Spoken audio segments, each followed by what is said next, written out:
네, 3일 동안 평안하셨지요? 예, 감사합니다. 오늘은 굉장히 날이 더웠어요. 날이 굉장히 더웠는데 여름철 이렇게 특별히 건강 조심하시고요.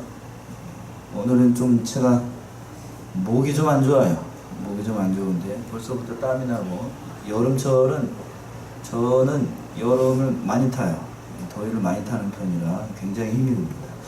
자, 12장 이제 마지막 절까지 오늘 합독을 하셨는데, 시간이 되는 범위까지 빨리 한번 보려고요. 12장의 내용이 이제 오늘 말씀의 제목이 헤롯이 교회를 핍박함 이렇게 되어 있어요. 누가 교회를 핍박했다고요? 헤롯이 교회를 핍박한 내용에 대해서 나와 있습니다. 25절까지 있는 이 사도행전 12장 말씀은 이제 세 개로 이제 크게 나눠서 볼 수 있는데, 1절과 2절은 사도 야고보가 순교한 내용이 나오고 있습니다. 안타까운 말씀이 등장을 하고 있습니다. 사도 야고보가 순교를 합니다. 3절부터 17절까지는 이제 그 야고보가 죽고 난 다음에 헤롯이 베드로도 이제 투옥시키고 잡아 죽이려고 했는데 천사의 도움으로 구출하는 내용이 17절까지 나와 있습니다. 그리고 난 다음에 이제 18절부터 25절까지는 헤롯이 더 악행을 하는 거예요. 결국에는 이런 악행하는 사람을 하나님께서 가만두실 일이 없죠. 결국에는 하나님께서 이제 헤롯을 심판하시고 죽이시는 내용이 18절에서부터 25절까지 나와 있습니다.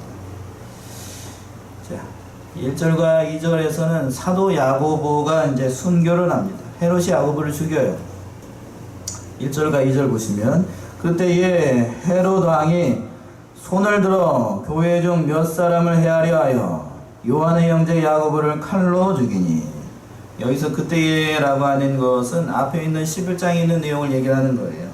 복음이 예루살렘으로부터 시작을 해가지고 유대와 사마리아와 이제 이방 땅이었던 안디옥까지 복음이 전파되었던 그때에, 그럼 하나님의 말씀이 이제 더 많이 전파가 되고 기독교 역사가 많이 일어나고 믿는 사람들이 많아지니까 반대급부적으로 일어나는 일이 있었어요. 뭐냐면 교회에 핍박이 더 많아지게 됐습니다. 예루살렘 교회에 말할 수 없는 그 핍박이 찾아오는 겁니다. 큰 박해가 일어났어요. 여기서 헤롯이라고 되어 있는데, 헤롯 왕은 그 대헤롯의 손자이고요. 헤롯 아그리파 1세를 얘기를 합니다. 아그리파 1세. 그의 아들이 누구냐면 헤롯 안디바스고, 그렇게 되는 거예요. 족보가 그래요. 이 집안 내력이 별로 그렇게 좋은 집안들은 아닙니다. 특히나 이 헤롯 아그리파 1세에는 로마 황제하고 특별한 인연이 있었어요. 그때의 이 헤롯 아그리파 1세하고 로마 황제였던 글라우디우스 그 황제가 절친입니다. 절친. 요새 말로 친구예요, 친구. 그러니까 그 뒤를 봐줘서 아그리파 1세가 이렇게 기고만장했던 거예요. 그래서 이제 참 로마에 잘 보여, 자기 친구가 이제 로마의 황제이니까요. 그러니까 뒤를 봐주니까 이렇게 유대인들을 핍박하고, 또 로마 입장에서 봤을 때는, 자기 입장에서 봤을 때 로마에 잘 보여야 되죠. 친구한테 잘 보여야 되니까. 그렇게 해서 첫 번째로 타겟을 삼은 것이 뭐냐면, 그 당시에 좀먹는 종교라고 생각하였던 기독교를 탄압을 하기 시작을 하는 거예요. 원래 그렇게까지 나쁜 사람은 아닌데 참으로 이걸 보게 되면 기회주의자였어요. 기회주의자. 자신의 일신의 영달을 위하여서 종교든지 뭐든지 다 이용하는 전형적인 아주 이제 악인들 있죠? 세상 정치인들. 그 사람들 전형적인 모습을 보여주게 됩니다. 이렇게 하는 것은 유대인들하고 또 자신의 친구였던 그 로마 황제와 로마인들에게 인기를 얻기 위해서 사도 야고보를 잡아서 죽이는 겁니다. 칼로 죽였어요. 야고보를 참 죽였어요. 12사도 가운데에 참 믿음에 신실하였던 야고보. 예수님께서 특별히 어떤 좋은 일을 하실 때에, 큰 가르침을 줄 때에 예수님이 특별히 사랑하셨던 3명의 제자가 있어요. 첫 번째는 사도 베드로였고, 두 번째는 누구죠? 사도 요한. 그리고 오늘 말씀에서 사도 야고보. 요한하고 야고보는 서로 형제입니다. 그러니까 사도 베드로하고 사도 요한하고 사도 야고보를 데리고 특별하게 그 중요한 가르침을 줄 때에 이 세 사람들을 데리고 많이 예수님께서 일을 하셨어요. 12명의 사도가 있고 그 중에서도 예수님의 마음을 가장 잘 헤아렸던 3명의 사도들을 데리고 예수님께서 일을 많이 하셨어요. 회당장 야력의 딸을 살릴 때에도 이 세 사람들이 함께 있었고, 또 변화산에서 변화된 모습을 보여주실 때에도 이 세 사람을 데리고 변화산에서 올라갔고요. 또 겟세마네 동산에서 예수님께서 기도하실 때에 이 세 사람을 특별히 불러가지고 그 기도하라고 같이 했었잖아요. 그만큼 특별히 예수님께서 공을 많이 들이시고 여러 가지로 애를 많이 써서 기른 제자가 야고보였어요. 처음에는 야고보와 요한이 그렇게 사랑의 사도, 또 인격이 훌륭한 사람은 결코 아니었습니다. 별명이 있었죠. 뭐의 아들이라고 그랬냐면 우레의 아들이라는 그런 별명이 있을 정도로 그 성격이 아주 안 좋게 표현하면 괴팍한 사람들이에요. 다혈질이라고 해요. 그런 사람이 요한은 사랑의 사도가 되었고, 요한복음에서 더 없는 사랑의 사도가 되었고, 야고보는 어떠한 사람이 되었냐면 첫 번째 순교의 제물이 되었습니다. 이렇게 하나님께서 크게 쓰셨어요. 이렇게 잘 훈련시킨 야고보 사도를 좋은 일을 하게끔 좀 하지, 그 형제였던 요한은 90이 넘도록 장수하면서 초대교회를 이끌어 나갔던 리더로서 역할을 했는데, 야고보도 같이 옆에 있었으면 더 하나님 나라의 일에 크게 쓰임을 받을 거 아니에요? 그런데 하나님께서는 그렇게 사용하시지 않고 야고보를 순교의 제물로 데려가셨습니다. 인간적인 관점에서 봤을 때는 좀 안타까워요. 그렇다고 하면 왜 하나님께서 야고보를 순교를 당하게 하시고 순교의 제물로 먼저 데려가셨을까? 몇 가지 이유가 있는데, 첫 번째는 하나님께서 흠없는 양을 먼저 제물로 받으시기를 원한다라고 하는 거예요. 몇 주 전에, 저도 지난주에 보게 되면 첫 예물로 하나님께 바치라고 그랬죠? 무슨 절이요? 맥주절이었죠? 첫 제물을 하나님께서 원하신다고요. 잘 익은 제물을 하나님께서 원하세요. 그래서 잘 익었던 누구요? 야고보를 첫 번째 순교의 제물로 데려가신 거예요. 순교는 하나님의 일을 위해서 가장 큰 일입니다. 순교했기 때문에 믿음의 역사가 많이 일어나게 되고, 그 순교의 제물의 피로 말미암아 이 나라와 이 민족도 선교사가 들어와서 피를 뿌리고 많은 그 죽음을 통해서 우리가 이렇게 지금 이 시간 양문교회가 있을 수 있었던 거예요. 공짜로 생긴 게 아니에요. 많은 선교사님들의 피와 눈물과 땀이 있었고, 말할 수 없는 그러한 고통의 시간이 있었기 때문에 우리가 이렇게 날도 더운데 앞에는 에어컨이 빵빵하게 돌아가고 선풍기도 돌아가면서 그런 가운데서 편안하고 좀 육신적으로는 피곤하지만 그런 가운데서도 하나님의 말씀을 들을 수 있는 거예요. 누구의 덕이냐면 다 첫 번째는 하나님의 덕이고, 두 번째는 이 땅에서 먼저 온 순교자, 순교한 사람들, 야고보와 같은 그런 순교의 사람들이 있었기 때문에 우리가 이러한 믿음에 할 수 있었던 거예요. 그래서 하나님께서는 많은 열매를 보시고 하나님의 미랄로 먼저 누구래요? 사도 중에서 야고보를 택하신 거예요. 그렇다고 해서요, 우리가 순교는 가장 큰 은혜라고 했는데, 그러면 사모하면 저도 야고보처럼 순교의 제물이 되고 싶습니다 하고 며칠 동안 금식하고 기도한다고 해서 하나님이 데려가시는가? 데려가실까요? 네, 데려가시지 않아요. 순교의 제물은 특별한 은혜예요.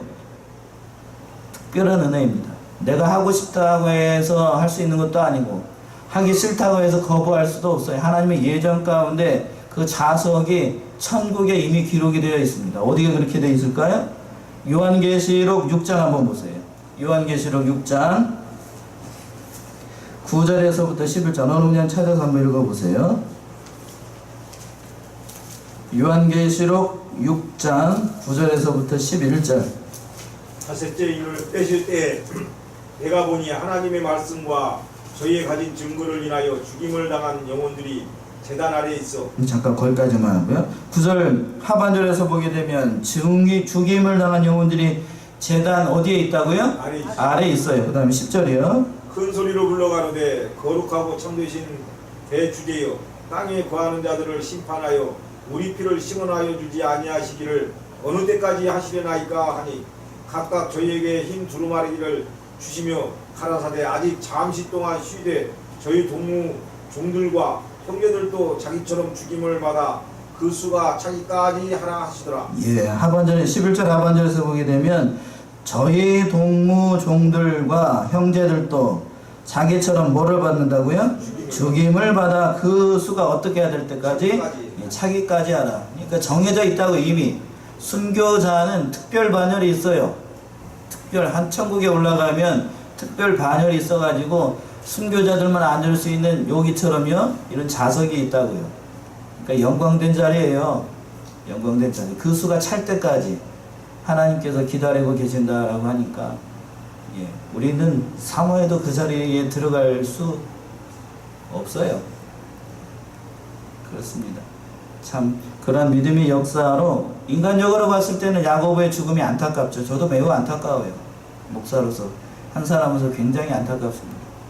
제 자랑이나 아니라 저는 저 영어 이름은 이 제임스를 씁니다. 요 야고보의 이름을 써요. 굉장히 은혜롭고 귀한 이름이에요. 첫 번째 순교의 제물이 될 수 있다라고 하는 거는 영광인 겁니다. 영광. 그런 이제 그걸 보고 이제 베드로마저도 이제 사도 이 야고보가 죽는 것을 보고 유대인들이 굉장히 좋아했거든요. 그걸 보고서 이제 사도 베드로도 옥에 가게 됩니다. 3절 보세요. 3절 말씀이 그 말씀이네요. 3절 유대인들이 이 일을 기뻐하는 것을 보고 베드로도 잡아 알세 때는 무교절이리라.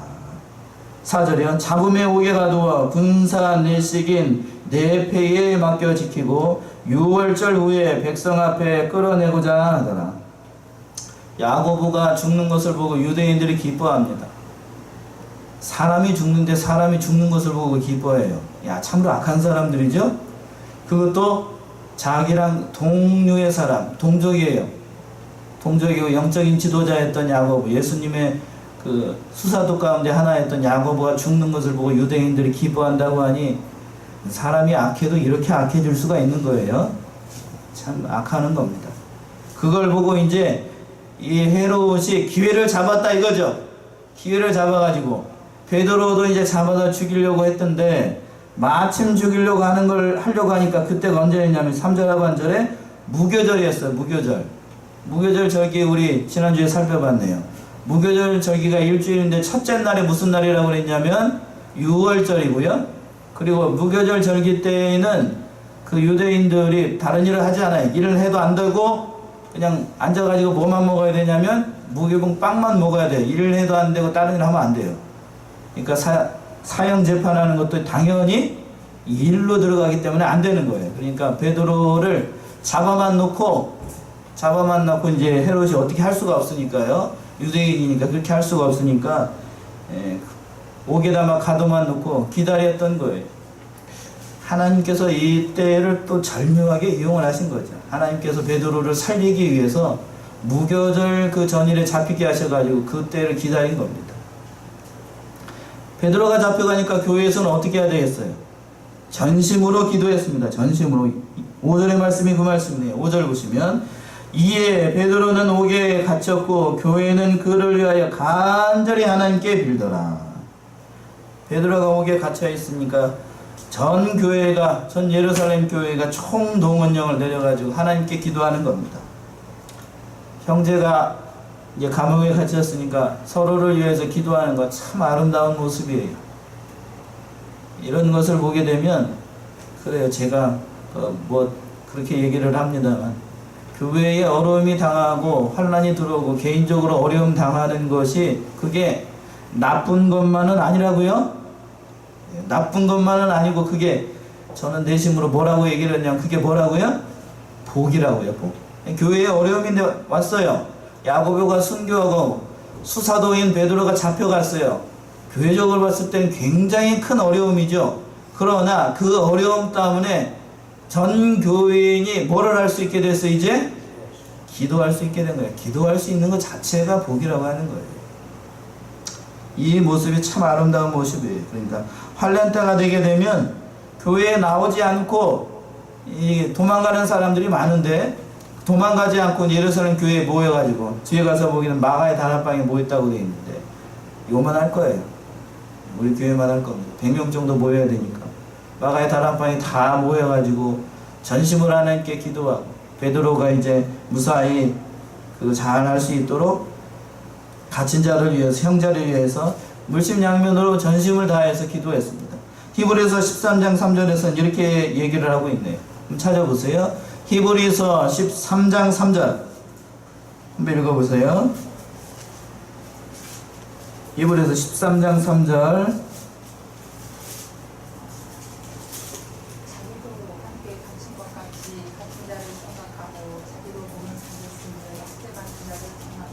예, 다시 한번 볼까요? 자기도 함께 갇힌 것 같이 갇힌 자를 생각하고 자기도 몸을 가졌은즉 학대를 받는 자를 생각하라. 베드로가 감옥에 갇혔으니까 자기도 몸에 갇힌 것으로 생각을 하고 베드로를 위해서 힘써서 기도하라는 거예요. 아름다운 모습이에요. 다른 성도들을 믿음을 지키도록 하기 위해서, 그 감옥에서 믿음 생활 잘하고 끝까지 그 신앙을 지킬 수 있도록 해달라고 전심으로 예루살렘 교회 교인들이 다 힘써가지고 기도를 한 겁니다. 아름다운 모습이죠. 아름답고 귀한 모습들을 보이게 됩니다. 그렇게 기도를 할 때 6절 보시게 되면, 6절 보세요. 헤롯이 잡아내려고 하는 그 전날 밤에 베드로가 두 군사 틈에서 두 쇠사슬에 매여 누워 자는데 파수꾼들이 문 밖에서 옥을 지키더니, 이제 무교절 절기가 거의 다 지나고 베드로를 잡아 죽이려고 하는 그 바로 전날 밤이에요. 그 전날 밤에 어떠한 일이 있었는가?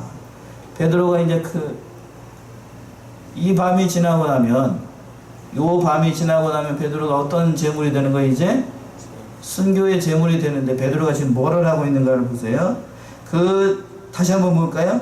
헤롯이 잡아내려고 하는 그 전날 밤에 베드로가 두 군사 틈에서 쇠사슬에 매여 뭐를 하고 있어요? 예, 누워서 자고 있어요.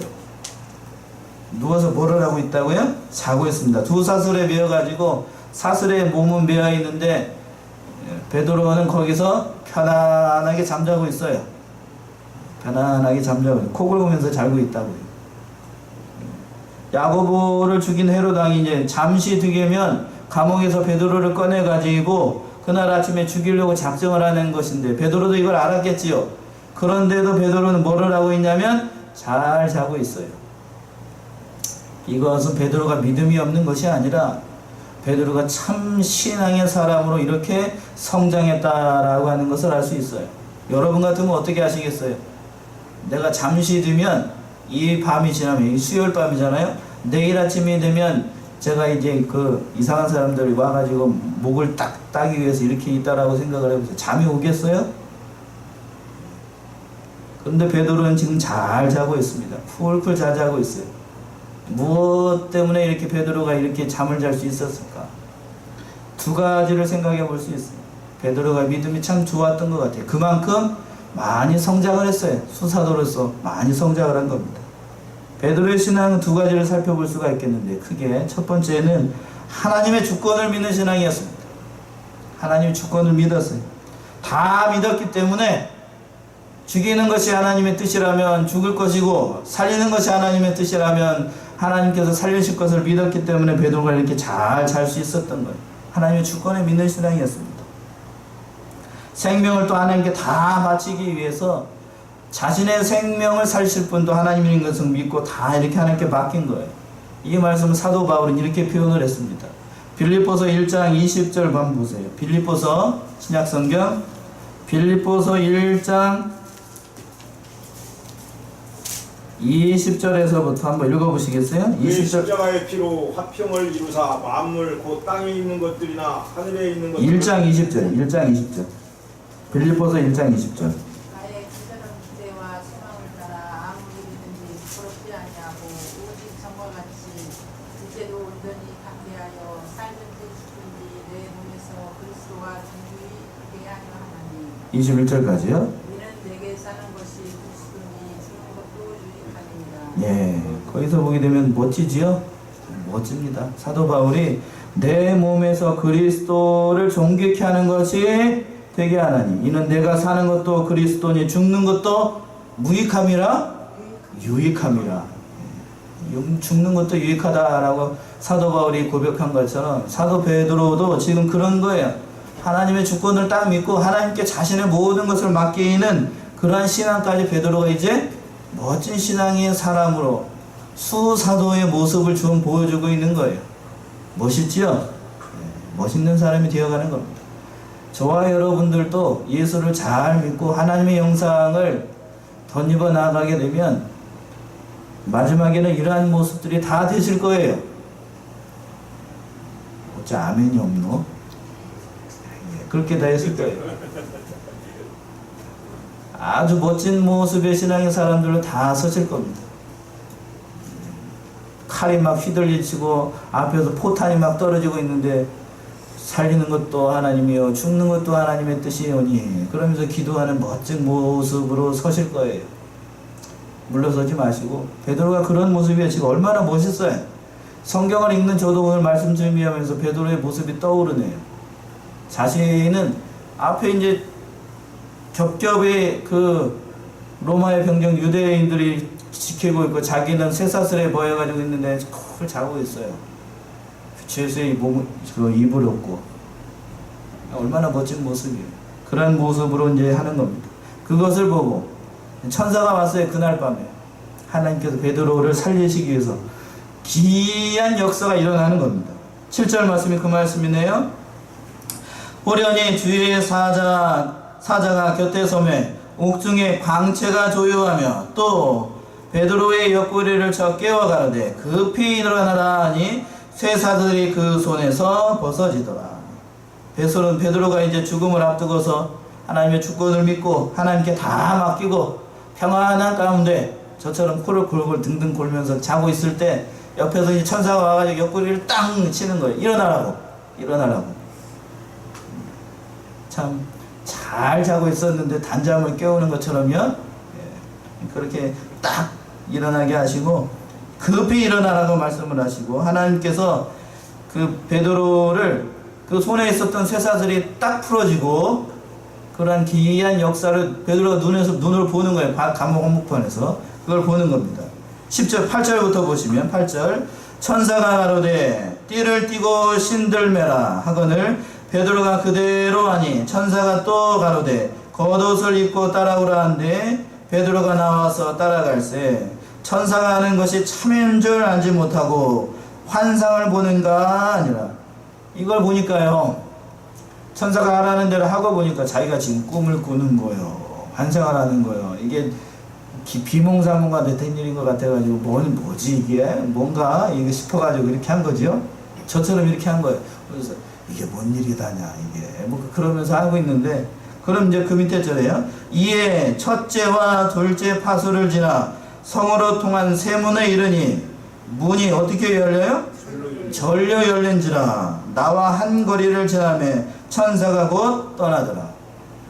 문이 대단한 광경을 베드로가 지금 겪고 있는 거예요. 천사가 일어나가지고 잠자고 있는데 와서 일어! 신발 신어! 옷 입고! 그러더니 딱 입었더니만 수갑이 딱 풀러지고 옥문이 쫙 열리면서 첫째 가면 문이 쫙 열리고 자동문 열리는 것처럼요. 우리 교회 자동문 열리는 것처럼 쫙 열리고 그 옆에 있었던 장관이었을 거 아니에요? 그 옆에 있었던 지키는 그 군인들이 딱 지키고 있는 문이 쫙 열려져 있는데 천사 뒤를 따라가는 베드로는 못 봤지요? 보지 못했으니까 그 광경이 참 여러분 같으면 어떻게 했어요? 여러분이 이제 감옥에 있다가 이런 베드로와 같은 일을 겪었어요. 재밌겠죠? 재밌을 거예요. 하나님을 잘 믿고 예수를 잘 믿으면 이러한 기적도 체험을 합니다. 그렇죠? 베드로가 그런 체험을 한 거예요. 참 기이한 역사를 베드로가 체험을 했습니다. 참 하나님께서 인간 지각에 뛰어난 다른 방법을 통하여서 놀라운 기적의 역사를 보여주신 거예요. 그것을 보고서 이제 11절 보시면 11절 이에 베드로가 정신이 나서 가로되 내가 이제야 참으로 주께서 그의 천사를 보내어 나릇 헤롯의 손과 유대 백성의 모든 기대에서 벗어나게 하신 줄 알겠노라 하여. 그때서야 깨달은 거예요. 돌문이 저기 옥문이 다 열리고 한적한 곳에 딱 일었을 때에 이게 꿈이 아니고 생시로구나 하는 것을 깨닫고, 하나님께서 나를 살리기 위해서 내가 뭐라고 하나님께서 천사를 동원해 가지고 헤롯의 손과 유대인들의 손에서 나를 건져 주셨구나 하고 하나님 앞에 깊이 감사했을 겁니다. 그랬겠죠? 깊이 감사했을 거예요. 감사한 내용이, 감사의 마음이 넘쳤은 겁니다. 그것을 깨닫고 이제 베드로가 불이 나게 달려가요. 불이 나게 달려간 곳이 어디일까? 12절 말씀이 그 말씀입니다. 12절, 깨닫고 마가라 하는 요한의 어머니 마리아의 집에 가니 여러 사람이 모여 기도하더라. 베드로가 이런 사실을 깨닫고 하나님께서 나를 살려주시고 아직 하나님의 일을 더 많이 감당하라고 나를 살려준 것이구나 하는 것을 깨닫고 자신의 소식을 애타게 기다리고 있을 마가의 다락방이 전에 예루살렘 교회였으니까요. 그곳으로 달려가서 이 기쁜 소식을 예루살렘 그 마가의 다락방에서 기도하고 있는 그 사람들에게 알려주기 위해서 불이 나게 뛰어가는 거예요. 그래서 뛰어가가지고 문을 툭툭 두드리면서 얘기를 하는 겁니다. 13절 말씀이 그 말씀이죠. 13절, 베드로가 대문을 두드리는데 로데라 하는 계집아이가 영접하러 나왔다가, 14절, 베드로의 음성인 줄 알고 기뻐하여 문을 미처 열지 못하고 달려 들어가 말하되 베드로가 대문 밖에 섰노라 하니. 베드로가 이제 불이 났게 달려가가지고 마가의 다락방에 가가지고 우리 교회 문 안 열어지면, 자동문 안 열어지면 두드리듯이 막 두드린 거예요. 두드리니까 거기도 로데 조그마한 어린 여자아이가 있었던 모양이죠. 우진이만한 아이가 있었든지. 처음에 베드로, 자기는 알잖아요. 아이들은 어른 같지 않고 금방 알아보니까요. 베드로의 목소리를 듣고 딱 보니까 앞에 베드로거든요. 벙친 거죠. 깜짝 놀란 거예요. 깜짝 놀래가지고 어른들한테 꼭 가가지고 베드로 아저씨 왔어, 베드로 아저씨 이렇게 막 했던 거예요. 그러니까 뭐라고 대답을 했는가 보세요. 15절 어른들이 뭐라고 대답했을까요? 15절, 저희가 말하되 내가 뭐 했다고요? 미쳤다 하나 계집아이는 힘써 말하되 무슨 말이라고? 참말이라. 저희가 말하되 그러면 그의 천사라 하더라. 어린 아이하고 어른들의 그 신앙관이 완전히 확연하게 들리지요. 확연하게 보이잖아요. 계집아이는 그 베드로를 보고 베드로가 진짜 살아왔다고, 베드로가 왔다고, 진짜로 살아왔다고, 감옥에 있었던 베드로가 살아왔다고 막 얘기를 하니까 어른들은 뭐라 그래요? 그래요, 미쳤다. 어떻게 살아와, 이 정신 나간, 뭐 이렇게 얘기를 한 거예요. 여기는 그렇게 얘기하고 있지만 적잖이 이 여자의 계집아이가 적잖이 어른들로부터 핀잔을 들었을 거예요. 그러니까 이제 그 조그마한 아이가 뭐라고 얘기를 하냐면 힘써서 말하는 거예요. 힘써서. 고집은 있어가지고요. 조그만 애도 힘써서 뭐라고 얘기를 하냐면 무슨 말이라고? 참말이라고. 진짜라니까 이렇게 얘기를 한 거죠. 참말이라니까. 그러니까 그렇게 얘기를 하니까 그러면 저희가 말했습니다. 어른들이 뭐라고 그래요? 그러면 그의 천사인가 보다. 하나님이 천사가 와가지고 베드로 이렇게 하셨나 보다 하는 겁니다. 그 소리를 듣고서도 못 알아보니까 계속해서 문을 두드리는 거죠. 16절 말씀이 그 말씀입니다. 베드로가 문 두드리기를 그치지 아니하니 저희가 문을 열어 베드로를 보고 어떻게 됐어요? 놀랐습니다. 진짜로 베드로가 살아서 온 거예요. 한번 잡혀가면 다시 돌아오지 못하는 그러한 곳으로 잡혀갔다가 천사를 통하여서 탈출하고 기이한 믿음의 역사의 현장 가운데 이 사람들이 같이 있었던 거예요. 하나님께서 이와 같이 베드로를 살리시고 큰 믿음의 역사를 이 초대교회에 보여주고 있었습니다. 17절 17번 보세요. 17절, 베드로가 저희에게 손짓하여 종용하고 주께서 자기를 이끌어온 옥에서 나오게 하던 일을 말하고 또 야고보와 형제들에게 이 말을 전하라 하고 떠나 다른 곳으로 가니라. 이제 그대로 이제 베드로를 보고 너무 기뻐가지고 다 이 기쁜 마음으로 같이 기쁨을 같이 하고요. 또 베드로가 이제 그것을 보고 너무 이게 소리 지르지 말라고 조용히 하라고 하고 자기는 다른 곳으로 떠나갔습니다. 왜 베드로가 다른 곳으로 떠나갔을까요? 여기 있으면은 이제 잡혀가니까 하나님의 역사를 방해하지 않도록 하기 위해서, 그리고 베드로가 거기에서 이제 자기가 살아났다는 것만 알려주고 다른 곳으로 가야 돼. 거기 계속 있으면 어떻게 될까요? 잡히는 것도 문제지만 거기 같이 있었던 무리들도 안전을 보장할 수가 없어요. 그러니까 야고보에게, 기둥과 같이 여겼던 야고보에게 그 예루살렘 교회를 부탁을 하고 베드로는 다른 곳으로 가서 다른 일을, 또 다른 일로 하나님의 말씀을 전하는 그런 기회를 맞이게 된 겁니다. 그러니까 오늘 말씀에서 중요한 건 그거예요. 야고보가 죽고 또 베드로가 잡혀가고 초대교회에 말할 수 없는 핍박이 들어왔어요. 앞에서도 말씀드렸지만 핍박이 들어오고 교회가 어지럽게 되고 힘들고 괴로운 일을 당했지만 그것이 오히려 더 큰 복이 될 수 있는 일이라고 하는 거예요. 나쁜 일만이 결코 교회에 믿는 일을 하면서 핍박이 들어오고 고난이 들어오는 것이 나쁜 일이 아니라고. 그것이 믿음의 역사에 의해서 교회가 하나가 될 수 있는 기회가 되었기 때문에 예루살렘 교회도 그거를 통해서 기도할 수 있었잖아요. 기도하는 자체가 큰 믿음의 역사니까. 우리 양문교회도 마찬가지예요. 여러 가지로 어려운 가운데서도 이 자리를 잘 지켜주시고 또 그걸 통하여서 하나님의 기적을 체험하고 이적들을 체험하는 그런 기회가 됐으니까 그 자체가 또 큰 복이 될 수 있었던 거예요. 개인적으로도 저 그래요. 제가 여기 올 수 있었던 건 제가 잘났기 때문이 아니라고 생각해요. 하나님께서 특별히 이렇게 섭리 가운데 저를 이곳으로 보낸 것으로 알고 이렇게 충성되이 일을 잘 감당하려고 합니다. 그 모든 일을 했던 이 헤롯은 그 악행했던 모든 것들을 통하여서 이제 시간이 다 됐는데 헤롯은 이러한 일들 때문에 결국에는 하나님의 영광을 가려다가 충이 멎어져 죽습니다. 그 말씀이 20절의 말씀이에요. 20절부터 쭉 보게 되면 헤롯이 이제 죽게 되는데요. 20절 한번 보겠습니다. 헤롯이 두로와 시돈 지방 사람들을 대단히 노하여 하나 저희 지방이 왕국에서 나는 양식을 쓰는 고로 일심으로 그에게 나와 왕의 침소 맡은 신하를 블라스도를 친하여 화목을 청한지라. 헤롯이 나를 택하여 왕복을 입고 위에 앉아 백성을 효유한데 백성들이 크게 부르되 이것은 신의 소리요 사람의 소리는 아니라 하거늘 헤롯이 영광을 하나님께 돌리지 아니하는 고로 주의 사자가 곧 친히 뭐가 먹어서 죽었어요? 충이 먹어서 죽었습니다.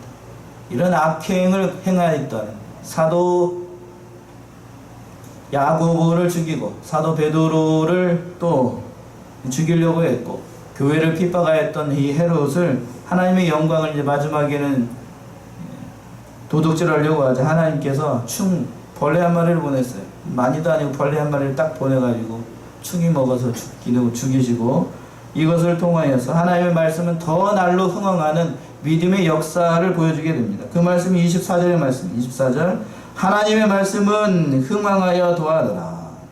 그래서 하나님의 말씀은 이 일을 통하여서 환난과 어려움들을 통하여서 날로 예루살렘 교회가 성장하는 그런 기회로 가져오게 됐고 믿음의 역사가 더 많이 일어나는 놀라운 기적 가운데 이 모든 일들이 하나님의 뜻 안에서 이루어지게 됐습니다. 우리 사랑하는 양문의 성도님도 이 말씀을 통하여서 베드로에게만 이러한 일이 일어났는가? 결코 그렇진 않아요. 예수를 잘 믿게 되면 어려운 가운데서도 베드로가 경험했던 그러한 믿음의 역사들을 우리들도 경험하고 있어요. 저와 여러분들이 이 수요일 좀 더운 이 시간에 나와서 하나님의 말씀을 들을 수 있는 것도 베드로가 경험하였던 그런 믿음의 역사 가운데 우리가 참여한 일이라고 저는 봅니다. 감옥에서 탈출하고 그런 것만 믿음의 역사가 아니라 이 예배에 참석해서 하나님의 말씀을 듣고 하나님의 말씀대로 우리의 인격이 닮아 나아가는 그러한 믿음의 현장 가운데 있다는 것이 큰 복이라는 것을 잊지 마시고 날마다 이 일을 잘 감당하시고 믿음으로 사모하시고 말씀을 사모하시고 그 말씀대로 우리 신앙 인격이 만들어지는 저와 여러분들이 다 되시길 바랍니다. 기도하겠습니다.